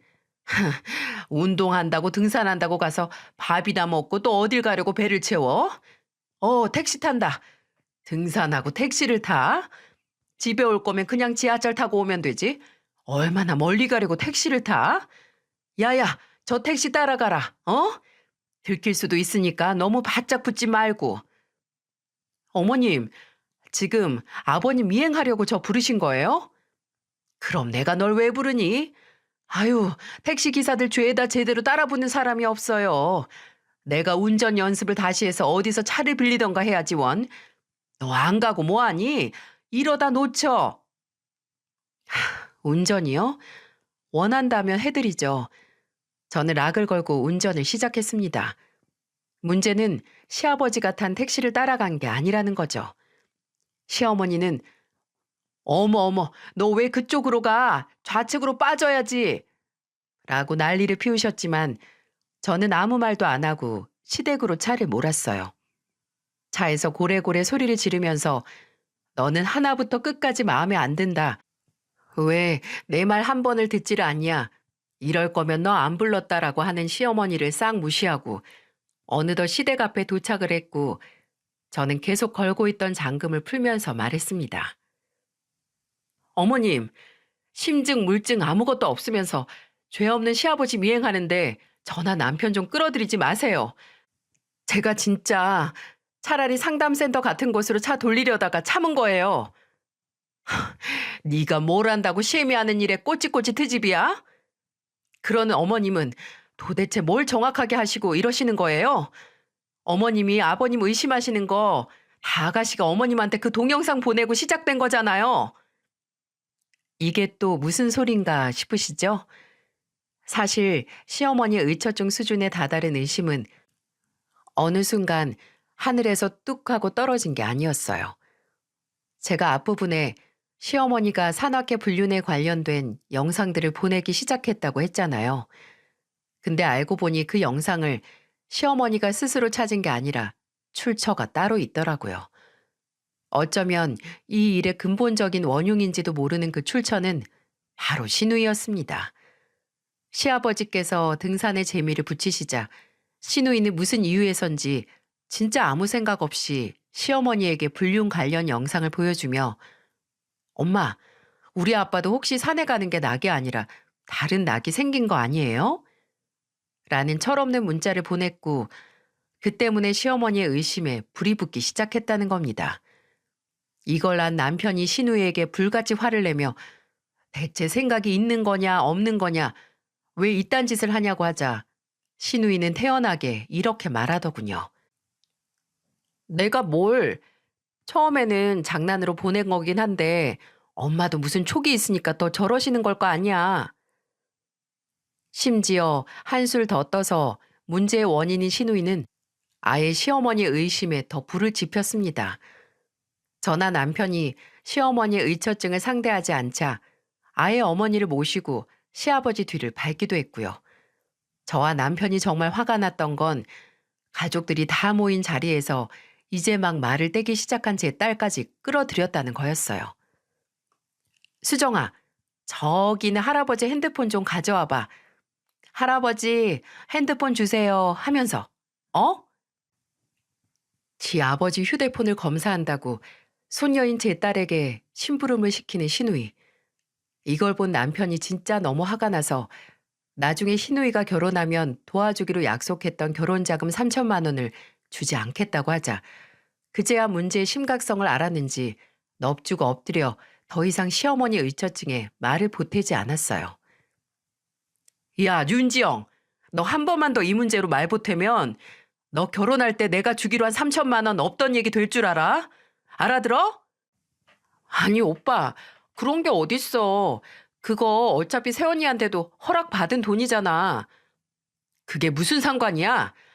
내가 너 결혼하고 조금이라도 편하게 살길 원하는 아버지 소망 때문에 그 정도는 해주려고 했는데 너 하는 꼴을 보아하니 그런 배려받을 자격도 안 된다. 그리고 네 새언니도 너 계속 어머니 의심 부추기는 꼬라지 보기 싫다고 했고. 그래요, 아가씨. 왜 계속 그러는지 모르겠는데 진짜 이 문제로 어머님이랑 아버님이 갈라서야 속이 시원하겠어요? 아이, 알았어요. 내가 잘못했다니까요. 안 그러면 되잖아요. 안 그러면. 남편은 늘 아나무인에 상식 이하의 행동만 하는 시어머니와 시누이 때문에 제게 미안해하고 창피해했어요. 저는 그런 남편과 또 다른 피해자인 시아버지가 참 안타깝게 느껴졌죠. 가족인 저희도 시누이의 생각 없는 행동들과 시어머니 억지스러운 의심에 지쳐갔는데 시아버지는 더하면 더했지 덜 하시진 않을 거예요. 제 눈에도 시어머니의 계속되는 간섭과 통제에 지쳐가는 시아버지가 보였고 어느 날 밤 시아버지께서 저희 집에 찾아와 더 이상 못 참겠다고 네 시어머니와 이혼을 할 거라고 통보를 해오셨습니다. 네 엄마한테 말하기 전에 일단 너희한테 먼저 말해놓는 게 편할 것 같아서 하는 말이다. 내가 지영이 그거 시집가기 전까지는 참으려고 했는데 도저히 안 되겠다. 저번에는 글쎄 나랑 몇 번 등산 같이 한 친구놈들 전화번호 알아내서 몰래 연락을 했더라고. 내 남편 데리고 이상한 짓 하면 가만 안 둔다고 당신들 마누라한테 다 말할 거라고 했다더라. 이게 제정신이냐? 더 이상은 못 참아. 그 여편네랑 도저히 한 지붕 아래서 살 수가 없다. 그 전에 숨이 막혀서 내가 먼저 돌아버리겠어. 놀랄 일도 아니었습니다.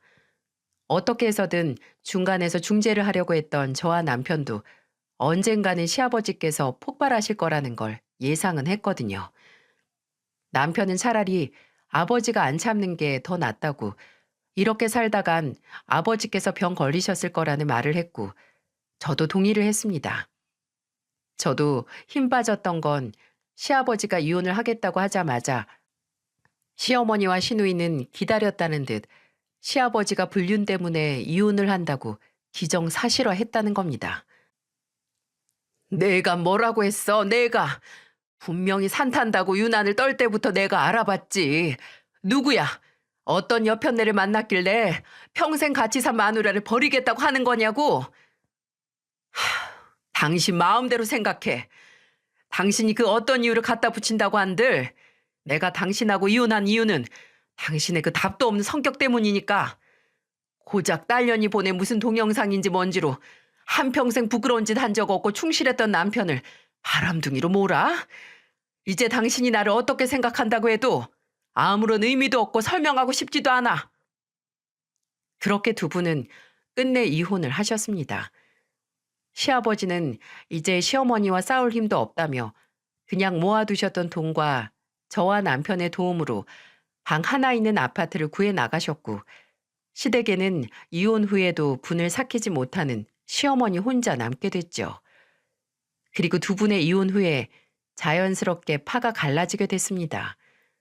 지 어머니를 쏙 빼닮은 시누이는 지가 결혼도 하기도 전에 이혼한 아버지가 이기적이라고 시어머니 편에 서게 됐고 저나 남편은 당연하게 시아버지 편에 서게 됐어요. 솔직히 저도 저 예뻐하는 사람을 더 만나고 싶지 저 미워하는 시어머니에게 가고 싶지 않았어요. 근데 시누이와 편먹고 은근히 시아버지와 자주 만나는 저와 남편에게 눈치 주던 시어머니는 진짜 사람이 그렇게 가벼워 보일 수 없더라고요. 주말에 집에 시아버지를 초대해서 같이 식사를 하고 함께 찍은 사진을 톡 프로필 사진으로 올리잖아요. 다음날 득달같이 시어머니에게 연락이 왔습니다. 너희는 아예 나랑 네 시아버지 갈라서길 기다린 애들처럼 군다. 니들끼리 노니까 좋든. 그럼 아버님 오시는 자리에 어머님도 부를 걸 그랬나요? 불편하시지 않으시겠어요? 내 말은 왜 날 먼저 부르지 않았냐는 거야. 어머님이 요새 하도 아가씨랑만 연락하고 만나셔서 저희는 까맣게 잊은 줄 알았죠. 전날 만난 것도 아버님께서 먼저 연락하셔서 만나자고 하신 거지. 어머님은 이혼하시고 전화 남편한테 먼저 보자는 말 한 번도 안 하셨잖아요. 유치하기 짝이 없는 편먹기였어요. 그날 이후로 저나 남편이 SNS나 톡에 사진으로 시아버지 만났던 걸 조금이라도 티를 내면 바로 다음 날 시어머니께서도 시누이를 만났다는 다정한 인증샷을 찍어서 올리시더군요. 무슨 초등학생인가요? 시어머니도 시어머니대로 문제였지만 남편과 저는 시누이가 더 문제라고 생각했어요. 시아버지는 지 생각해서 어떻게 해서든 결혼 전까지 시어머니와의 이혼을 미루려고 했는데 그것도 모르고 옆에서 신나게 부채질 하다가 못 참고 이혼을 하니 또 이혼했다고 이기적이라고 시아버지를 원망하는 꼴이라니 저나 남편이나 현대의학의 발전으로 겉모습만큼은 못난 구석 없지만 성격이나 능력은 흠집투성인 시누이가 결혼이나 제대로 할지 의문이었어요. 근데 그런 의문을 뒤로 한 채 시부모님의 이혼 1년 후에 시누이의 결혼 소식이 들려왔습니다. 또 이 문제로 뭐 시아버지 손을 잡고 들어가네 마네 말이 많았는데 일단 시부모님 두 분 다 혼주로 참석은 하시기로 했어요. 아무리 꼴 보기 싫어도 가족 경사에 빠질 수 없으니 저희도 준비를 하긴 했는데 문제는 그렇게 가기 싫은 마음 때문에 제 장기에 말썽이 생겼다는 겁니다. 시누이 결혼식 전날부터 제 몸 상태가 좀 이상했거든요. 오한도 있고 속도 이상해서 위경련인가 싶었습니다. 진통제 먹고 버티려고 하는데 피부까지 점점 창백해지는 거예요.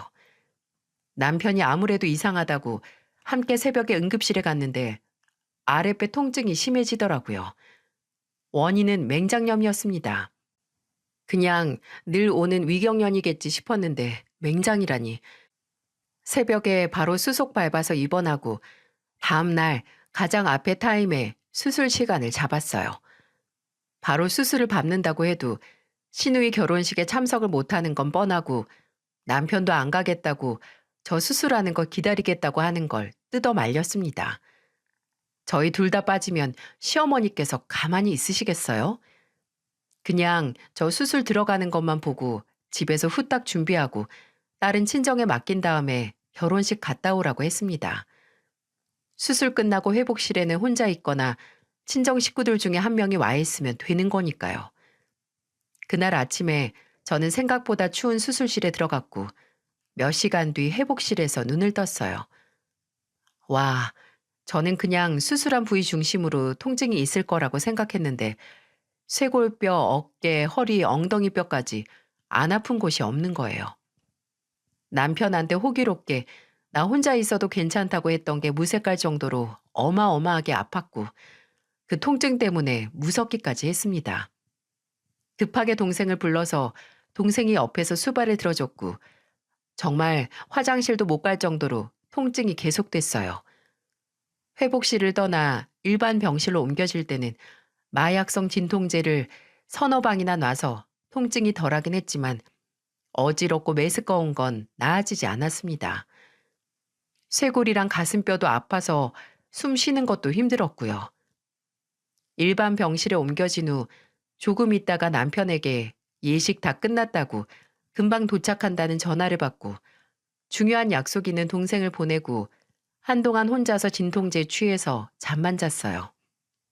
얼마나 잤을까? 눈을 떴을 때는 넥타이도 풀고 땀을 흘리고 있는 남편이 눈앞에 있었죠. 어, 왔어? 지금 몇 시야? 4시 다 돼가. 어때? 많이 아프지? 수술은 잘 됐다고 들었는데. 죽겠어. 근데 왜 이렇게 땀을 흘려? 뛰어왔어? 차에서 내리자마자 미친 듯이 뛰어왔지. 긴장 풀리니까 더 덥다. 나 잠깐 들어가서 세수만 하고 올게. 남편의 흘린 땀을 닦기 위해 화장실로 들어갔고 저는 아직도 계속되는 통증에 숨을 고르고 있었습니다. 그런데 그때 쾅 하는 소리와 함께 제가 있던 2인실 병실 문이 열렸고 무식하게 병실 문을 열어 제낀 건 다름 아닌 한복 차림의 시어머니였어요.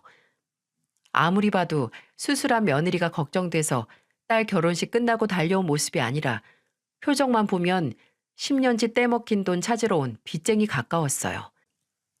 갑자기 들이닥친 시어머니에게 통증 때문에 아무 말 못하고 가만히 보고 있는데 어느새 제가 놓은 침대 옆으로 다가온 시어머니가 흥 하고 코웃음을 치더니 저를 머리부터 발끝까지 훑어보시고 입을 열었습니다. 너도 참 대단하다. 나한테 시위하려고 맹장까지 터뜨렸니? 네 몸속 장기는 네 성질머리에 맞춰서 자유자재인가 보다. 네? 어머님, 그게 무슨 소리세요? 예, 이미 지영이 식도 다 끝난 마당에 쇼할 필요 없어. 너 아직도 네 시애비 이혼한 거 나랑 지영이 탓이라고 생각해서 결혼식 안 오려고 수쓴 거잖아. 나 무시해서 이러는 거 내가 모를 줄 알아? 제가 진통제에 뇌가 쩔어서 헛걸 보는 걸까요? 근데 헛걸하기엔 너무 생생하더군요. 저는 말도 안 되는 시어머니 음해와도 같은 추측에 몇 초간 통증도 잊을 뻔했습니다. 헛웃음이 날 뻔해서 다시 쇄골이 욱신거렸고 그 통증으로 간신히 집중을 할 수 있었죠. 저는 다시 한번 숨을 고르고 말했습니다. 어머님, 제가 왜 그런 쓸데없는 짓을 해요. 차라리 아가씨 결혼식에 가기 싫다고 해서 안 가면 안 갔지. 제 몸까지 혹사시켜서 변명거리 만들 정도로 저 안 한가 해요. 뭐? 너는 그 주둥이가 방정이다, 방정. 시어머니는 갑자기 누워있는 제 머리채를 사정없이 틀어지더니 인간으로서는 도저히 믿기 힘든 행동을 하기 시작했습니다. 네가 이래도 계속 쇼할 거야? 아프긴 뭐가 아파? 네가 이래도 계속 나 무시할 거냐고. 순간 앞이 노랗게 뜨면서 그대로 기절할 뻔했습니다. 왼손으로는 제 머리채를 틀어진 시어머니는 다른 손으로 제 배, 그러니까 몇 시간 전만 해도 열려있던 수술 부위를 사정없이 누르기 시작했어요.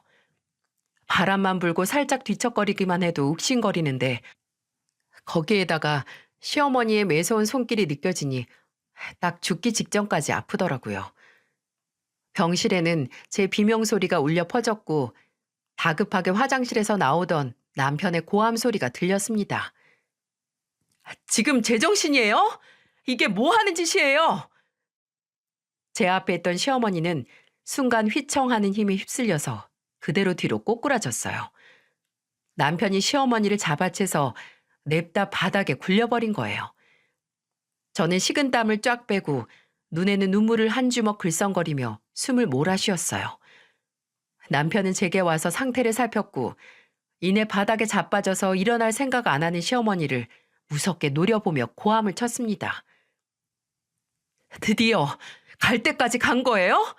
오늘 수술한 사람 배에 왜 손을 대요, 손을 대길? 얘 좀 봐라. 마누라 깨병에 너야말로 눈이 횟가닥 돌아서 애미한테 대드는 거야, 뭐야? 너나 얘나 똑같다.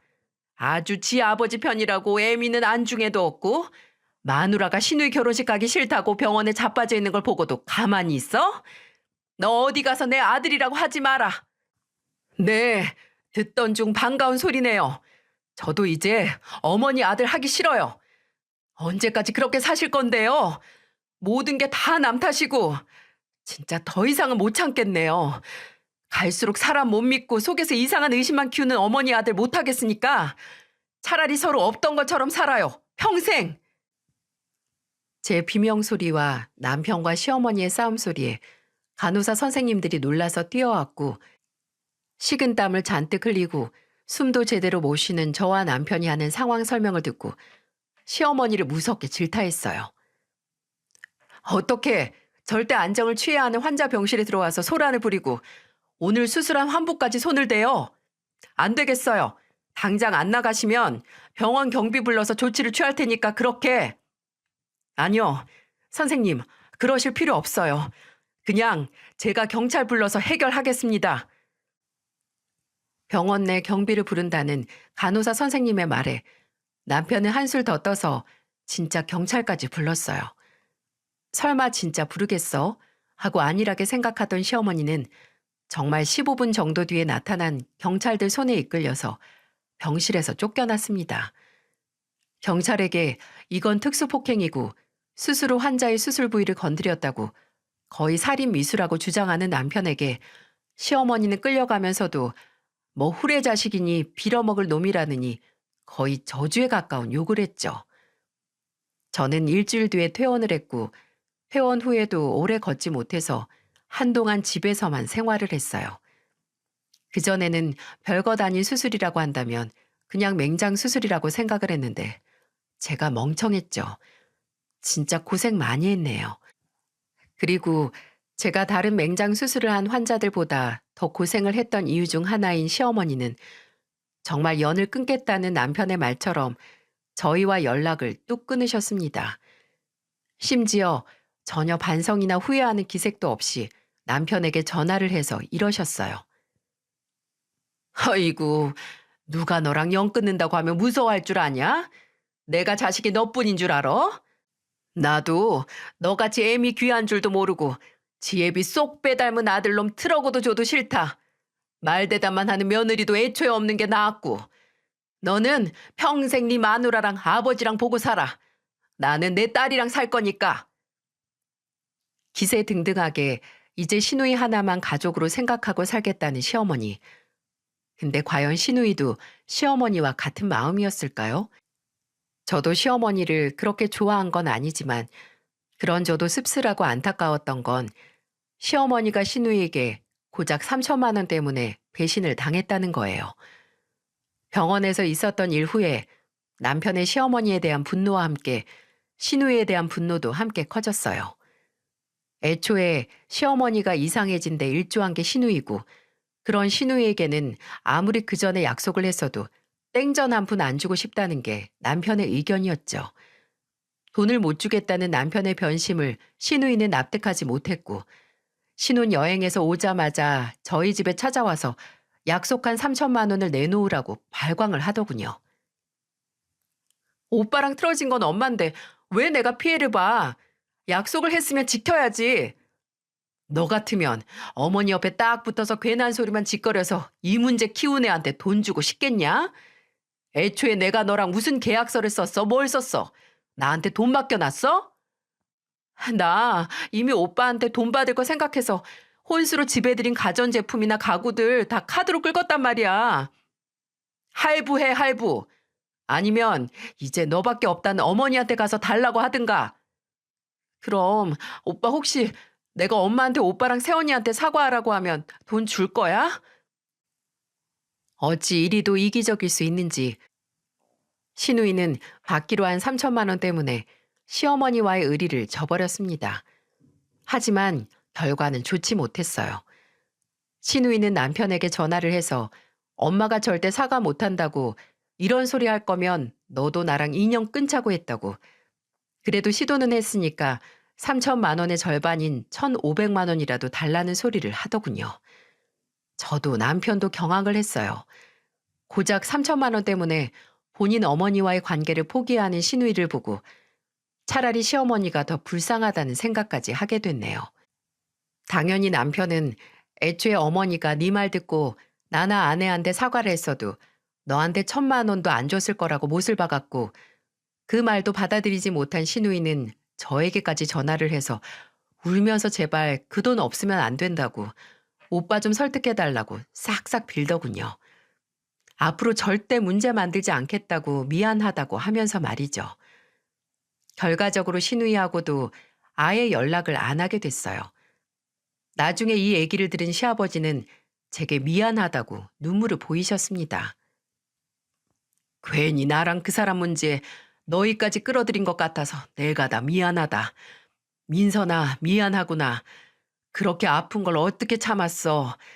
내가 정말 사돈 어른이랑 사부인 볼 염치가 없구나. 엄밀히 말하면 여기서 시아버지의 잘못은 하나도 없는데 눈물까지 흘리시며 제게 사과를 하시는 모습을 보고 저 또한 눈물이 났어요. 시아버지는 정말 참을 수 있는 데까지 참다가 이혼을 결심하신 거고 그저 본인의 자유와 행복을 위한 선택을 하신 건데 왜 죄인이 되셔야 하나요? 저도 남편도 저희를 볼라 채 없다고 하시는 시아버지에게 남은 가족으로서 더 돈독해지고 더 잘해야겠다는 마음을 먹었답니다. 시아버지께서 그 결정을 절대 후회하지 않으시도록 말이죠. 시누이는 그 후로 어떻게 사는지 모를 정도로 완전히 연락을 끊은 것 같았지만 반년도 안 돼서 시어머니에게서는 전화가 한 번 오긴 했습니다.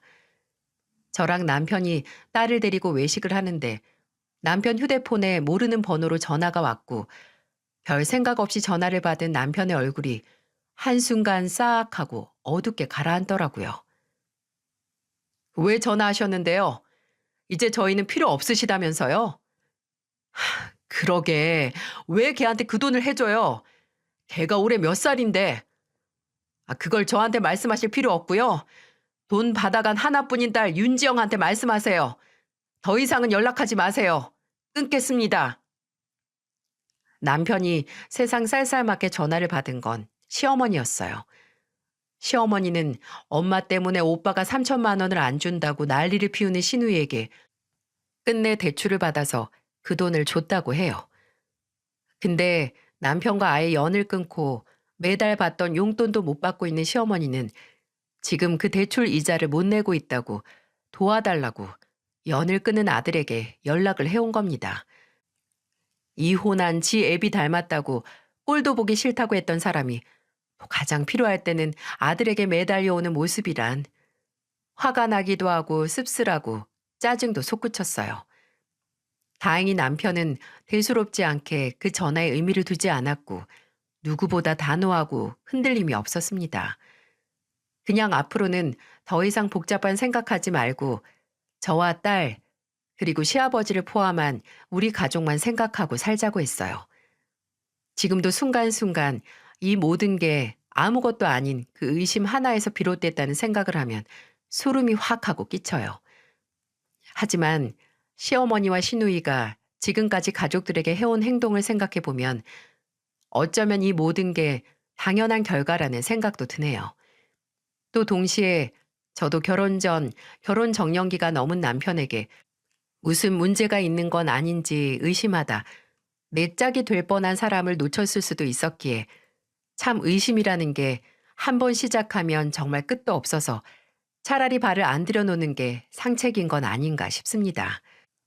물론 합리적인 의심은 살아가면서 굳이 겪지 않을 위험을 피할 수 있게 하지만 근거도 없고 그저 맹신에 가까운 의심은 나뿐만 아니라 내 주변 사람의 일상을 파괴하니까요. 나 자신의 의심도 한 번 더 의심해야 한다는 말처럼 내 불안감을 땔감으로 활활 타오르는 의심을 꼭 그 불씨까지 말끔히 꺼버리고 마음의 평화를 얻으시길 바랍니다. 들어주신 모든 분께 감사의 말씀을 전합니다. 모두들 행복하고 따뜻한 겨울 보내세요.